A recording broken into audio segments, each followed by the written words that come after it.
So I've received this package from the mailman today, and it says GT28 on it, and I've got one of these. So let's dive right into it.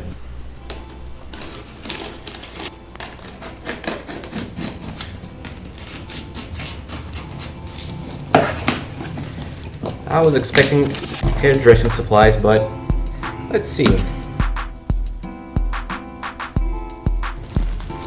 You've got your gasket here along with some flanges and this bolt.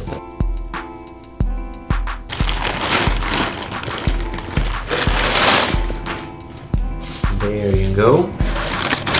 This is the Maxpeedingrods GT2871. As you can see, it's got a T25 flange, or T2, however you want to call it.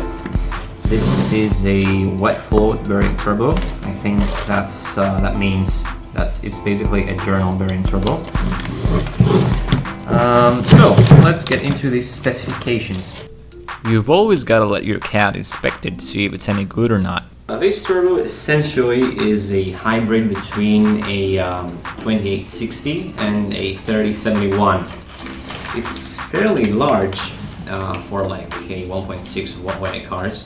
Maxpeedingrods says that this turbo is suitable for 1.8 to 3 liter cars.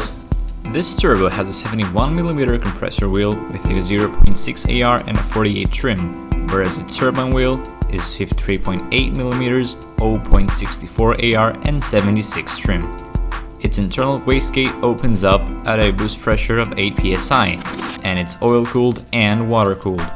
So now I'm pushing pretty much as hard as I can, and as you can see, it seems pretty much alright. Play is minimal to probably non-existent because this turbo right now doesn't have any kind of oil pressure flowing through it. So I think that when installed, it's not going to have any play whatsoever.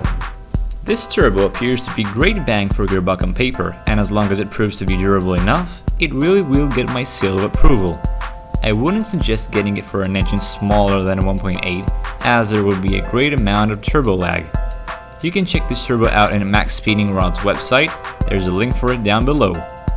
Thanks for watching, and dream of slaughtering turbos.